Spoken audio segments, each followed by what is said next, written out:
परेश सरकारी चाकरीर इंटरव्यू देवाई जाऊँगी। आउ जेमिति ही से इंटरव्यू देवाई हॉल भीतर को प्रवेश करिछि तो देखिला कि भितरे 3 जण लोक बसिछन्ति, जेउमानक मध्यरु 2 जण पुरुष लोक आउ जणे महिला थिले। जेमिति ही परेश से ही महिला जन को देखिछि तो किछि समय पई चुपचाप होई रहि जाउछि, किंतु पुणी इंटरव्यू देवाई आसुछि आउ बहुत भलरे निजर इंटरव्यू देउछि। परेशर इंटरव्यू बहुत भल होइथिला। से सबु प्रश्नर उत्तर ठीक ठीक देइथिला। पुणी सेही हॉल भीतर को बाहर को से चली आसुछि। आउ ठीक सेतिकी बेले जो महिला जनक इंटरव्यू नेउथिले से मध्य परेशर पछे पछे बाहर को चली आछन्ति। आउ परेश को कहिले कि परेश कौन आपणक पाखरे टिके समय हेबो तो मु आपणक सहित किछि कथा हेबा पई चाहूछि। एई कथा को जेमिति ही परेश सुनिछि तो कहूछि कि मैडम मो पाखरे समय ही समय अछि, आपण जेतिकी चाहुछन्ति सेतिकी समय मोर नै परिबे। बंधु माने प्रकृत रे किए थिले सेही महिला जनक जे कि परेश को अटकई ता सहित कथा हेबा पई चाहुथिले। आउ प्रकृत रे एते बड़ पोस्ट रे थाई मैडम जणे साधारण युवक सहित कौन कथा हेबा पई चाहुथिले। आसंतु जानिबा कहानीर पूरा सत एई वीडियो माध्यम रे। बंधु माने वीडियोटी आरंभ करबा पूर्वरु मोर आपण समस्त को गोटे छोट अनुरोध कि कहानीटी पसंद हेले गोटे लाइक करने सहित चैनल को सब्सक्राइब करदेवे। बंधु माने कटक सहर रे 2 जण स्वामी स्त्री रहुथिले। तांका घरे 2 जण बुढ़ा बापा माँ रहुथिले। बापा सरकारी चाकरी करुथिले, तेणु तांको एबे पेंशन मिलुथिला। परेश रे एबे नुआ नुआ बाहागर होइथिला। आउ तार स्त्री ना थिला काव्या। आरंभर तो सब किछि ठीक चलुथिला, किंतु जेमिति ही समय बीतुछि ता सहित काव्या निज घर को भलरे संभाली पारुनी। ता मन भितर ए कथा को नै गर्व रहिथिला कि तार बापा बाहागर रे जौतुक रे बहुत पैसा आउ जिनिस सब देइथिले। तार मन भितर एही सब गर्व को नै घर लोकंक सहित भलरे कथावार्ता हेउनथिला। एमिति कि परेश को मध्य एते गुरुत्व देउनथिला। निज सासु ससुरंक कथा को इग्नोर करथिला। आरंभर परेश भाबुथिला कि नुआ नुआ बाहागर नुआ घर तो एडजस्ट करबाकू तो समय लागिबो। एई कथा भाबी परेश ताको बुझाए आ कहे कि चल किछि कथा नहीं, एबे तुमे नुआ बहु तो तुमको किछि दिन समय लागिबो। धीरे धीरे समय बीतिबारे लागुछि, किंतु समयर गति बढ़िबा सहित काव्यर राग आ गर्व बढ़िबारे लागुछि। से निज माँ सहित सब बेले फोन रे कथा हेउथिला। आउ माँ शिखैथिबा कथा अनुसार निज शाशु घरे सेगुड़ी को प्रयोग करुथिला। निज शाशु ससुरंक कथा बिल्कुल भी मानु नथिला। एपटे तार स्वामी जदि केबे भी किछि काम करबाकू ताको कुहे ता से बारंबार कुहे कि मु को चाकरानी नुहे, मु एई घरर बोहू, आउ मु एई घर को बोहू ही आसीछि, आउ मु एठाकर मालिकेणी होई रहिबी। एई कथा सुनिबा परे परेश बारंबार काव्य को बुझाए कि एई घर हेउछि तुमर, आउ याको तुमे ही संभाळिबाकू पड़िबो। कारण परेश निज बापा मांकर गोटिए बोली पुओ थिला। तार माँ बापा बुढ़ा होई जाइथिले। तार बापांकर पेंशन आसुथिला, जेउथिरे कि घरर खर्च चलुथिला। आउ परिवार रे एमिति विशेष किछि असुविधा नथिला, कारण जेतिकी पेंशन आसुथिला सेतिकी चलिबा पई बहुत यथेष्ट थिला। परेशर बापा गोटिए भल सरकारी चाकरी करथिले, सेथिपाई भल पेंशन मध्य आसुथिला। किंतु परेश सेमिति किछि काम करुनथिला। से पाठ पढ़ी गोटिए भल सरकारी चाकरी करबा पई चेष्टा करुथिला। काव्या जे कि बारंबार ताकू टर्चर करिबारे लागिथिला। तार बापा माँ का कथा बिल्कुल भी मानु नथिला। आउ घरे सब बेले अशांति सृष्टि करी विशृंखलार परिवेश सृष्टि करुथिला। एबे धीरे धीरे गोटिए वर्ष बीती जाउछि, किंतु आज पर्यंत काव्यार गर्व सेमिति ही थिला। एबे परेश आउ एई सबु सह्य करि पारुनी। से ताको कहुछि कि जदि तुमको मो सहित संसार गढ़िबार अछि, खुशी खुशी रे मो सहित रहि पार, नचेत तुमको जहाँ भी ठीक लगुछि सेया कर। एई कथा को काव्या निज माँ को कहुछि। आउ तार माँ ताको कहिले कि तू एमिति कर, तो शाशुघर छाड़ी मो पाखक चली आस। ତ କାବ୍ୟା ନିଜ ମାଙ୍କର କଥା ମାନି ପରେଶର ଘର ଛାଡ଼ି ତାଙ୍କ ପାଖକୁ ଚାଲି ଆସୁଛି। କାବ୍ୟାର ମାଙ୍କ ଘର ବହୁତ ଧନୀ ଥିଲେ, ଜମିବାଡ଼ି ସମ୍ପତ୍ତି ବହୁତ ଥିଲା। ତାର ବାପା ମଧ୍ୟ ଗୋଟେ ଭଲ ସରକାରୀ ଚାକିରିଟିଏ କରିଥିଲେ। ଧୀରେ ଧୀରେ ସମୟ ବିତୁଛି, ଆଉ ପରେଶ ମଧ୍ୟ କାବ୍ୟାକୁ ଘରକୁ ଆଣିବା ପାଇଁ ଶ୍ୱଶୁର ଘରକୁ ଯାଉଛି। ଆଉ ତା ସହିତ ଫୋନରେ ମଧ୍ୟ କଥା ହେଉଛି କି ସେଇ ଘରକୁ ମୁଁ ବିଲକୁଲ ଯିବି ନାହିଁ ଯେଉଁଠାରେ କି ତୁମେ ଆଉ ତୁମ ଘର ଲୋକ ମୋର ବାରମ୍ବାର ଅପମାନ କରୁଛ। ଯାହାକି କଥାଟି ଓଲଟା ଥିଲା। ବନ୍ଧୁମାନେ, କାବ୍ୟା ଓଲଟା ସମସ୍ତଙ୍କର ଅପମାନ କରୁଥିଲା। ସେ ଘରେ ଗୋଟିଏ ବୋହୂ ଭାବରେ ନୁହେଁ, ବରଂ ଏମିତି ରହୁଥିଲା ଯେମିତିକି ଏଇସବୁ ଲୋକ ହେଉଛନ୍ତି ତାର ଚାକର। ତଥାପି ପରେଶ ତାକୁ ଆଣିବା ପାଇଁ କାବ୍ୟାର ବାପାଙ୍କ ଘରକୁ ଯାଉଛି, କିନ୍ତୁ ସେ ମନା କରିଦେଉଛି। ଏବେ କାବ୍ୟା ନିଜ ମାଙ୍କ କଥାରେ ପଡ଼ି ପରେଶ ଉପରେ ଛାଡ଼ପତ୍ରର କେସ୍ ଫାଇଲ୍ କରୁଛି। କେସ୍ କୋର୍ଟ ଭିତରେ ଚାଲୁଛି। କିଛି ଦିନ ପରେ ନିଷ୍ପତ୍ତି ଆସୁଛି କି ପରେଶ କାବ୍ୟାକୁ କିଛି ପଇସା ଦେବ, ଯାହାକି ତାକୁ ଛାଡ଼ପତ୍ର ବାବଦକୁ ଦେବାକୁ ପଡ଼ିବ। ତ ପରେଶ ସେଇ ସବୁ ପଇସାକୁ ସୁଝି ଦେଉଛି। କାବ୍ୟା ନିଜ ଘରେ ଆଉ ପରେଶ ମଧ୍ୟ ନିଜ ଘରେ ରହୁଛି। ପରେଶ ନିଜ ପଢ଼ାଲେଖା ପୁଣି ଥରେ ଜାରି ରଖୁଛି, ନିଜ କୋଚିଂ ମଧ୍ୟ କଣ୍ଟିନ୍ୟୁ ରଖୁଛି। ଆଉ ଧୀରେ ଧୀରେ 4 ବର୍ଷ ତାଙ୍କ ଛାଡ଼ପତ୍ର ନେବାରେ ହୋଇଯାଇଛି। ତ ଏଇ 4 ବର୍ଷ ଭିତରେ ସେ କେତେ ପରୀକ୍ଷା ଦେଇଥିଲା, ଆଉ ବହୁତ ଇଣ୍ଟରଭ୍ୟୁ ମଧ୍ୟ ଦେଇଥିଲା, କିନ୍ତୁ ଏବେ ପର୍ଯ୍ୟନ୍ତ ତାର ନମ୍ବର ଆସୁନଥିଲା। ଆଉ ଏବେ ଏମିତି ଗୋଟିଏ ସରକାରୀ ଚାକିରିର ପରୀକ୍ଷା ଦେବା ପରେ ଆଜି ତାର ପରୀକ୍ଷା ସଫଳ ହୋଇଥିଲା। ତାପରେ ସେ ଇଣ୍ଟରଭ୍ୟୁ ଦେବା ପାଇଁ ଗୋଟିଏ ସରକାରୀ ବିଲ୍ଡିଂକୁ ଯାଉଛି, ଆଉ ସେଠାରେ ବାହାରେ ବସିଥିଲା ସେ। ଆଉ ଠିକ୍ ସେତିକି ବେଳେ ତାର ନମ୍ବର ଡାକୁଛନ୍ତି। ଯେମିତି ହିଁ ସେ ଇଣ୍ଟରଭ୍ୟୁ ହଲ୍କୁ ଯାଉଛି ତ ସେ ଦେଖିଲା କି ଇଣ୍ଟରଭ୍ୟୁ ନେବା ପାଇଁ 3 ଜଣ ଲୋକ ବସିଥିଲେ। ସେମାନଙ୍କ ଭିତରେ ଜଣେ ମହିଳା ଥିଲେ, ଆଉ 2 ଜଣ ପୁରୁଷ ଥିଲେ।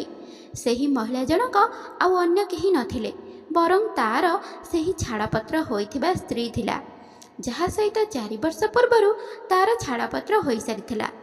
ଯେମିତି ହିଁ ପରେଶ କାବ୍ୟାକୁ ଦେଖୁଛି ତ କିଛି ସମୟ ପାଇଁ ଚୁପ୍ ହେଇ ଛିଡ଼ା ହେଇଯାଉଛି। କିନ୍ତୁ ସେ ପୁଣି ଚିନ୍ତା କରୁଛି କି ଇଣ୍ଟରଭ୍ୟୁ ତ ଯେମିତି ବି ହେଲେ ଦେବାକୁ ହେବ। ଏଇ ଚାକିରି ପାଇଁ ତ ମୁଁ ବହୁତ ଦିନ ହେବ ପ୍ରସ୍ତୁତ ହେଉଛି, ଆଉ ଇଣ୍ଟରଭ୍ୟୁ ନ ଦେଇ ଏଠାରୁ ଯାଇପାରିବି ନାହିଁ। ତାପରେ ପରେଶ ଚେୟାରରେ ଯାଇ ବସି ପଡ଼ୁଛି, ଆଉ ନିଜର ଇଣ୍ଟରଭ୍ୟୁକୁ ବହୁତ ଭଲରେ ଦେଉଛି।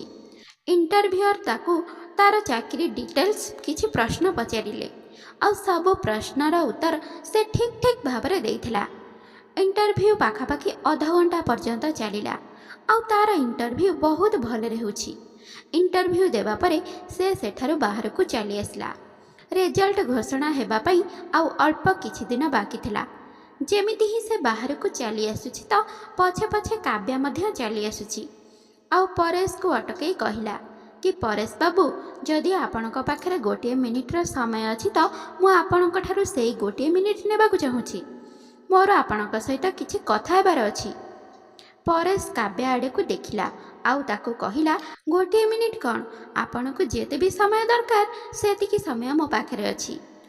ଆଉ ତାପରେ ପରେଶ ଆଉ କାବ୍ୟା ପାଖରେ ଥିବା ଗୋଟିଏ ପାର୍କକୁ ଚାଲି ଯାଉଛନ୍ତି, ଆଉ ସେଇଠି ଦୁହେଁ ବସି ଯାଉଛନ୍ତି। କାବ୍ୟା ଆଖିରେ ଲୁହ ଚାଲି ଆସୁଛି। ସେ ପରେଶକୁ କହିଲା କି ତୁମ ଦ୍ୱାରା ଯଦି ହୋଇପାରିବ ମୋତେ କ୍ଷମା କରିଦିଅ। ଯେମିତି ହିଁ ପରେଶ କାବ୍ୟାର ଆଖିରେ ଲୁହ ଦେଖୁଛି, ଆଉ ସେ ତାକୁ କ୍ଷମା ବି ମାଗୁଥିଲା, ତ ପରେଶ ବହୁତ ଆଶ୍ଚର୍ଯ୍ୟ ହୋଇଯାଉଛି। ସେ ଚିନ୍ତା କରୁଛି କି ଇଏ ହେଉଛି ସେଇ କାବ୍ୟା ଯିଏକି କେବେ ଏତେ ଗର୍ବ ଅହଙ୍କାର କରୁଥିଲା, ଯେ କାହା କଥା ମଧ୍ୟ ଶୁଣୁନଥିଲା, ଆଉ ଆଜି ଇଏ ମୋତେ କ୍ଷମା ମାଗୁଛି। ସେ ଏହା ଜାଣିବା ପାଇଁ ଇଚ୍ଛା କଲା କି ପ୍ରକୃତରେ ୟା ସହିତ ଏମିତି କ'ଣ ହେଲା ଯେ ଇଏ ଏମିତି ମୋତେ କ୍ଷମା ମାଗୁଛି, ଆଉ ଇଏ ବି ତ ବହୁତ ଭଲ ଚାକିରି କରୁଛି। ଅଳ୍ପ ସମୟ ପରେ ପରେଶ ତାକୁ ଚୁପ୍ କରାଇବା ପାଇଁ ଚେଷ୍ଟା କରୁଛି, ଆଉ କହୁଛି କି କାବ୍ୟା, ତୁମେ ପ୍ରଥମେ ଚୁପ୍ ହେଇଯାଅ। ଆଉ କଥା ହେଲା କ୍ଷମା କରିବାର, ତ ମୁଁ ତୁମକୁ କେବେଠାରୁ କ୍ଷମା କରିସାରିଛି।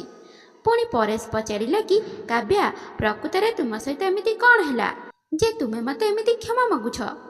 ତୁମେ ତ ନିଜ ଗର୍ବରେ ଏତେ ପରିପୂର୍ଣ୍ଣ ଥିଲ ଯେ ନିଜକୁ ନିଜେ କହୁଥିଲ କି ତୁମେ ହେଉଛ ମହାରାଣୀ, ଆଉ ତୁମେ ମହାରାଣୀ ପରି ଏଇ ଘରେ ରହିବ। କିନ୍ତୁ ଆଜି ତୁମ ସହିତ ଏମିତି କ'ଣ ହେଲା ଯେ ତୁମେ ମୋତେ କ୍ଷମା ମାଗୁଛ?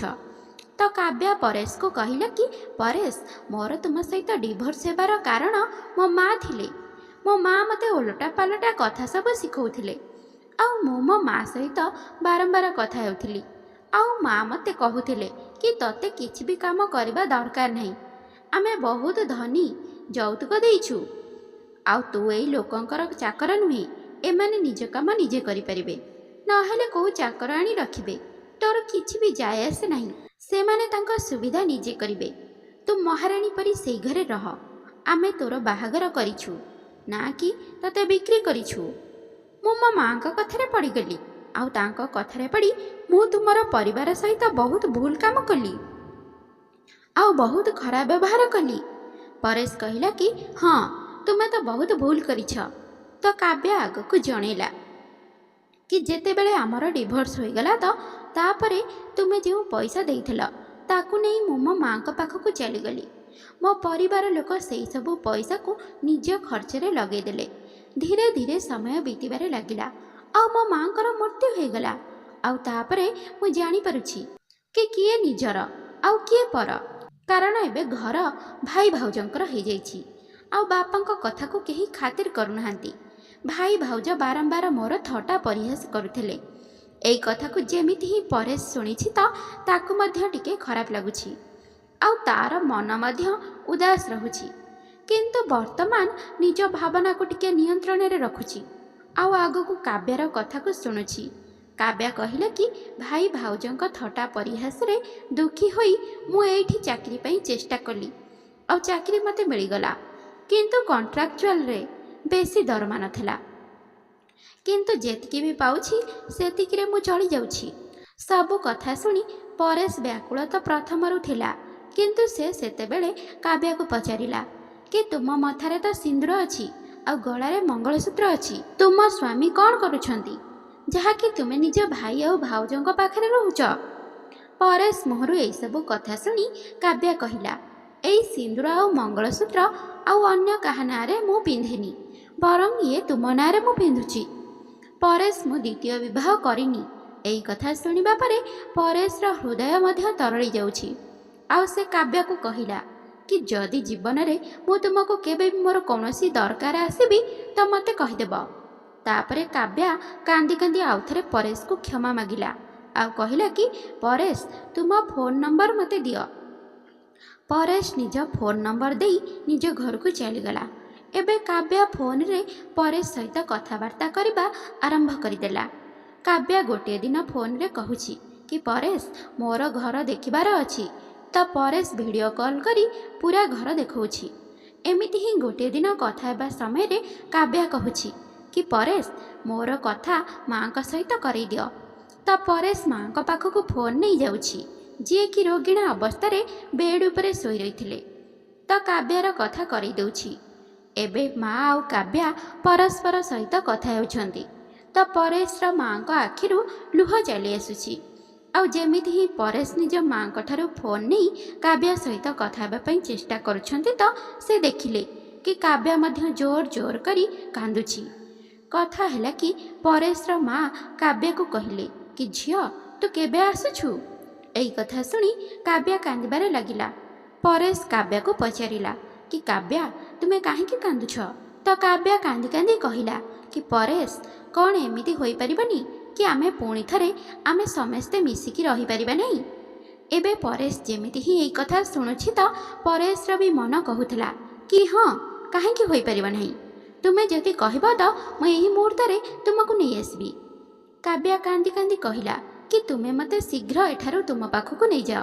ଏହାପରେ ପରେଶ କାବ୍ୟାକୁ କହିଲା କି ହଁ, ମୁଁ ଜଲ୍ଦି ଯାଉଛି, ଆଉ ତୁମକୁ ମୋ ସହିତ ନେଇ ଆସିବି। ତାପରେ ପରେଶ କାବ୍ୟାକୁ ନେବା ପାଇଁ ବାହାରି ଯାଉଛି। ସେପଟେ କାବ୍ୟା ରେଡ଼ି ହେଇ ରହିଥିଲା। ପୁଣି ପରେଶ ସେଠାରେ ପହଞ୍ଚି କାବ୍ୟାକୁ ନିଜ ସହିତ ଘରକୁ ନେଇ ଆସୁଛି। ଘରକୁ ଆସିବା ପରେ ଶାଶୁ ବୋହୂ ଦୁଇଜଣ ବହୁତ ଖୁସି ହେଉଛନ୍ତି। ତ କାବ୍ୟା ଜୋର ଜୋରରେ କାନ୍ଦିବାରେ ଲାଗୁଛି, କାରଣ ତାର ଶାଶୁଙ୍କ ଅବସ୍ଥା ଏବେ ବହୁତ ଖରାପ ଥିଲା। ଆଉ ଆଗରୁ ଯେତେବେଳେ କାବ୍ୟା ସେଇ ଘରେ ରହୁଥିଲା ତ ତାର ଶାଶୁ ହିଁ ତାକୁ ବହୁତ ଭଲ ପାଉଥିଲେ। କିନ୍ତୁ କାବ୍ୟା ତାର ଗର୍ବ ଅହଙ୍କାରରେ ଏତେ ଅନ୍ଧ ହୋଇଯାଇଥିଲା ଯେ ତାଙ୍କ ଭଲ ପାଇବାକୁ ସେ ବୁଝିପାରୁନଥିଲା। ଆଉ ଆଜି ପରେଶର ରେଜଲ୍ଟ ଆସିବାର ଥିଲା। ରେଜଲ୍ଟ ଆସୁଛି ତ ପରେଶର ସରକାରୀ ଚାକିରି ହେଇଯାଉଛି। ଏଇ କଥାକୁ ପରିବାରର ସମସ୍ତେ ବହୁତ ଖୁସି ଖୁସିରେ ମନେଇଲେ। ଘରର ବୋହୂ ଘରକୁ ଫେରି ଆସିଥିଲା ଆଉ ପରେଶର ମଧ୍ୟ ସରକାରୀ ଚାକିରି ହୋଇଯାଇଥିଲା। ତ ବନ୍ଧୁମାନେ, ଇଏ ଥିଲା ଆମର ଆଜିର କାହାଣୀ, ଯେଉଁଥିରେ ଗୋଟିଏ ପରିବାର ପ୍ରଥମେ ଅଲଗା ହୋଇଯାଉଛି ଆଉ ଅଲଗା ହେବା ପରେ ପୁଣି ଥରେ ଏକାଠି ହେଉଛନ୍ତି ଆଉ ହସ ଖୁସିରେ ରହିବାରେ ଲାଗୁଛନ୍ତି। ଏହି କାହାଣୀଟି ଆପଣ ସମସ୍ତଙ୍କୁ କେମିତି ଲାଗିଲା କମେଣ୍ଟ କରି ନିଶ୍ଚୟ ଜଣାଇବେ। ତ ଶ୍ରୋତା ବନ୍ଧୁମାନେ, ଆଶା କରୁଛି ଆଜିର କାହାଣୀଟି ଆପଣମାନଙ୍କୁ ନିଶ୍ଚିନ୍ତ ପସନ୍ଦ ଆସିଥିବ। ଆଉ ପସନ୍ଦ ଆସିଥିଲେ ଭିଡ଼ିଓଟିକୁ ଲାଇକ୍, ସେୟାର ଆଉ ଚ୍ୟାନେଲକୁ ସବସ୍କ୍ରାଇବ୍ କରିବାକୁ ବିଲକୁଲ ବି ଭୁଲନ୍ତୁ ନାହିଁ। ତେବେ ଆଜି ପାଇଁ ରହୁଛି, ବାଏ। ପୁଣି ଦେଖା ହେବ ଆଉ ଏକ ସୁନ୍ଦର କାହାଣୀ ସହିତ ଆଉ ଏକ ନୂଆ ଭିଡ଼ିଓରେ। ଧନ୍ୟବାଦ।